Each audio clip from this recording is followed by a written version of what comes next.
Hey everyone, and welcome back for another deep dive.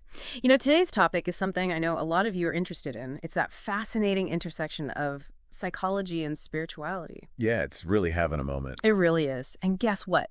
This deep dive is coming straight from one of you amazing listeners. We had a request to really dig into Awareness is Freedom, The Adventure of Psychology and Spirituality by Itai Ifsan. Oh, I've heard of that one. Yeah. Yeah, it's supposed to be really good. So consider this a personalized exploration, just for you. Very cool. Very cool. So this book, it lays out like a roadmap for self-growth through 8 progressive lessons. Okay. But before we kind of get lost in the weeds, what are your initial thoughts on this whole lesson-based structure? I mean, does it work for you? I think, it can be effective. Especially for, readers who are new to these concepts. Breaking down complex ideas into smaller, more digestible chunks. I feel like it can make them less intimidating, easier to absorb. Right. But I think the key, though, is in the execution. Totally. Does the book actually strike that balance between, depth and accessibility? That's the million-dollar question, isn't it? Yeah. And it's something that the reviewer actually touches on. Okay. But you know what? Let's come back to that a bit later. I'm kind of dying to jump into some of these lessons because a few of them really piqued my interest. Yeah, let's do it. Okay, so lesson 1 dives right into what Iftin calls the ego's illusion. That sneaky way our sense of self can sometimes just totally distort reality. Oh, yeah, for sure. So imagine this. You nail a presentation at work, feeling like you absolutely crushed it. Uh-huh. But later, your colleagues' reactions are lukewarm at best. Oh, yeah. Ouch, right. Yeah. That, my friend, could be the ego's illusion at work, kind of blinding us from seeing things as they truly are. It's a classic example of how our ego, our sense of self, can color our perceptions. And it's a theme that runs through a lot of spiritual and philosophical traditions, this idea that we often see the world not as it is, but as we are. It's like we're wearing those rose-colored glasses even when they're not doing us any favors. Totally. Which brings us to lesson 2. Okay. This is where Ivitzon introduces meditation as a way to transcend those ego limitations. He calls it the royal road to freedom. I don't know if you've noticed, but have you ever noticed how often meditation comes up in these discussions about self-improvement? Oh, all the time. Yeah. It's like the magic bullet everyone's looking for. Meditation is having a major moment right now, and for good reason. There's a growing body of research suggesting its potential benefits for mental well-being, stress reduction, even physical health. But I think it's important to remember it's not a one-size-fits-all solution. Right. And, the book highlights mindfulness practices, which have a good amount of scientific backing, but it also mentions things like chakra meditation, which might not have the same level of empirical support. Wait, back up a second. For those of us who aren't quite up on our spiritual terminology, what exactly are chakras and why should we care about them on this, journey of self-discovery? Great question. Chakras, in many spiritual traditions, are these energy centers within the body. They're linked to different aspects of our being, physical, emotional, spiritual. And the idea is that by balancing and aligning these chakras, we can enhance our overall well-being. Interesting. Okay, so we've got the ego's illusion, meditation as a potential path to freedom, and now we're throwing chakras into the mix. It's a lot to process, but I'm intrigued. Let's keep going. What does lesson 3 have in store for us? Lesson 3 is all about mastering your mind. It's about cultivating mindful attention, learning to observe those runaway thoughts without getting completely swept away by them. You know that feeling when your mind is racing with a million thoughts, most of them not particularly helpful? Oh, tell me about it. My inner monologue sometimes feels like a never-ending soap opera, complete with dramatic plot twists and way too much unnecessary tension. Exactly. It's that monkey mind analogy, thoughts swinging from one branch to another. And this lesson is about taming that monkey, learning to find some peace and quiet amidst the chaos. I'm all for inner peace, but how does Ivitzon suggest we actually go about achieving this mastery over our minds? Is it all meditation, or are there other techniques he recommends? Well, meditation definitely plays a role, but he also emphasizes the importance of understanding how our minds work, particularly those sneaky mental biases that can trip us up without us even realizing it. Mental biases, those sneaky little shortcuts our brains take that can sometimes, lead us down some interesting paths. Right. It's like our minds are trying to be helpful, but they end up, creating these mental traps. Totally. Can you give us an example of a mental bias in action? Something we might encounter in our, daily lives. Yeah, for sure. Okay. Let's talk about confirmation bias. It's our tendency to favor information that confirms our existing beliefs while downplaying or even ignoring evidence that contradicts them. Oh, confirmation bias. Yeah. I've heard of that one. Yeah. Yeah. So imagine you're, scrolling through social media, Okay. and you come across an article that aligns perfectly with your, political view. Oh, I've been there. You share it immediately without even questioning it. Right. Exactly. Yeah.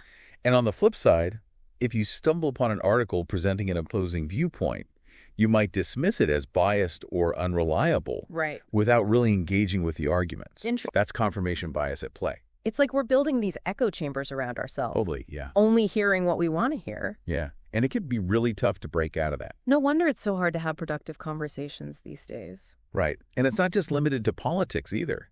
Confirmation bias can influence everything from our relationships to our career choices.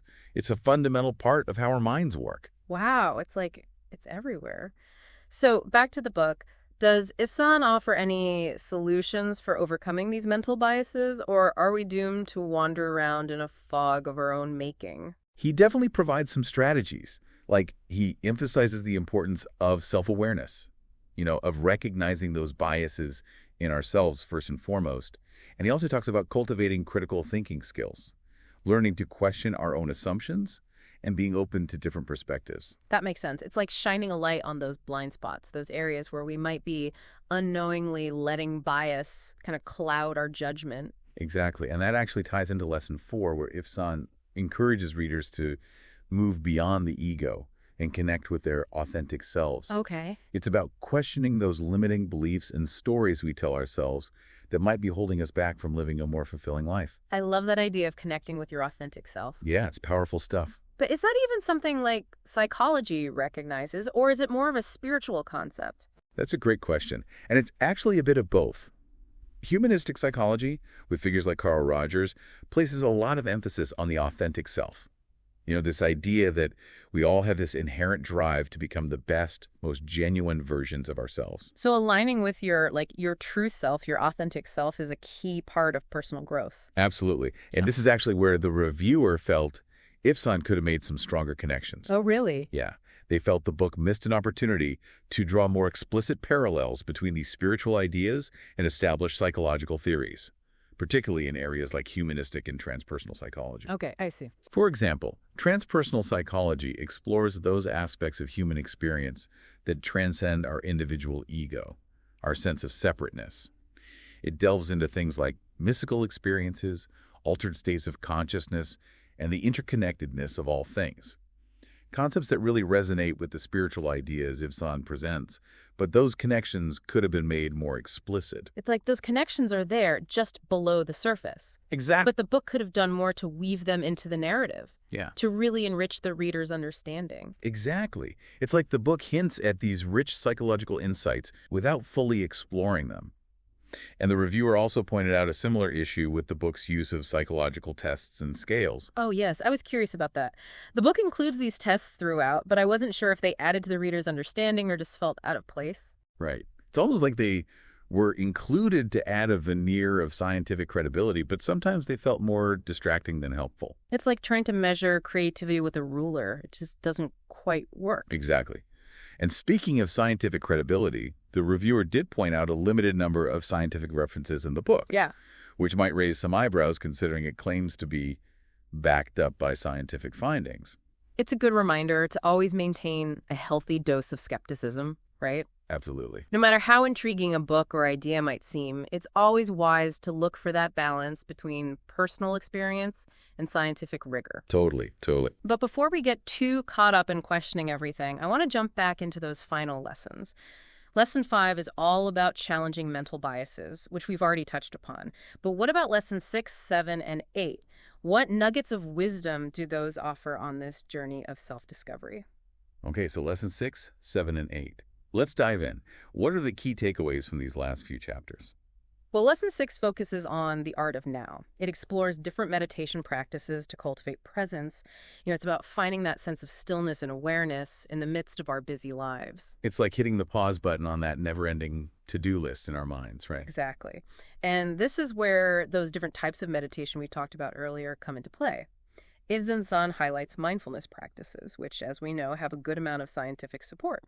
But he also mentions other techniques like chakra meditation. Which might not have the same level of empirical backing. Right, those chakras are back. So it sounds like even within the book, there's this tension between practices that are more scientifically grounded and those that come from a more like spiritual or traditional perspective. Yes, and I think that reflects a broader challenge in this field.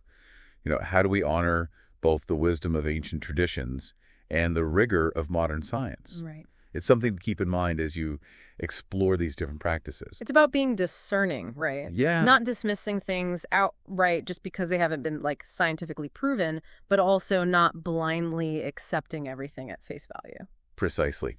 And that discerning awareness is a key theme in Lesson 7, embracing impermanence.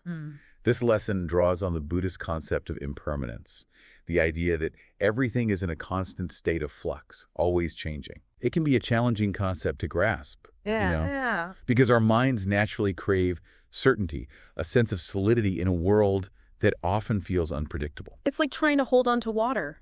The tighter you grip, the quicker it slips through your fingers. What a perfect analogy. Yeah. And that's why this lesson is so important. It's about letting go of that need for control, for things to stay the same. Because when we can embrace the impermanence of life, when we can accept that change is inevitable, we open ourselves up to a deeper level of freedom. It's like that old saying, the only constant is change. It sounds like Lesson 7 is really about finding peace and even liberation within that constant state of flux. Oh, that's a beautiful way to put it. And then Lesson 8 brings us full circle by exploring the integrating mind and body. It's about recognizing that our mental, emotional, and physical well-being are interconnected. What we think and feel impacts our physical state and vice versa. It's like we're finally acknowledging that our minds and bodies aren't separate entities, but rather different aspects of a unified system. Exactly. And this idea of integration ties back to that overarching theme of awareness. When we cultivate greater awareness of our thoughts, emotions, and physical sensations, we can start to heal those disconnections and live a more integrated, fulfilling life. So as we wrap up this deep dive into awareness is freedom, what are your final thoughts? What should our listeners walk away with? I think this book offers a valuable exploration of how cultivating awareness can lead to greater freedom and fulfillment in our lives. The lesson-based structure provides a practical roadmap for self-discovery. However, I do think it's essential to approach the material with a discerning mind, recognizing both its strengths and limitations. It's about taking the best of both worlds, right? The wisdom of spiritual traditions and the insights of modern psychology to create a path that resonates with our own individual needs and experiences. Absolutely. And speaking of individual experiences, I'm curious to hear what resonated most with you as we explored these ideas. What stood out to you as particularly relevant or thought-provoking?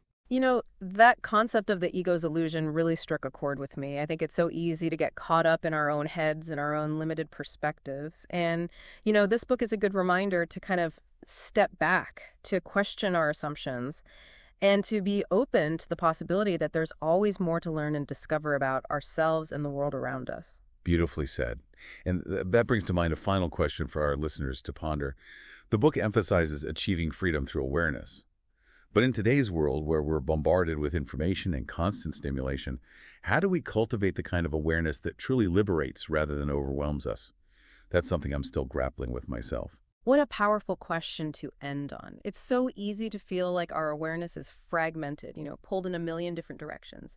Perhaps the challenge is not just about cultivating awareness in general, but about cultivating a quality of awareness that's discerning, that allows us to filter out the noise and connect with what truly matters. I love that. Cultivating a discerning awareness. What a beautiful aspiration for all of us on this journey of self-discovery. A huge thank you to our astute listener who requested this deep dive. Your curiosity inspires us. And to all of you listening, we'd love to hear your thoughts on awareness is freedom. Share your reflections with us on social media using the hashtag #awarenessandfreedom. Until next time, keep those minds curious, and we'll see you back here soon for another deep dive.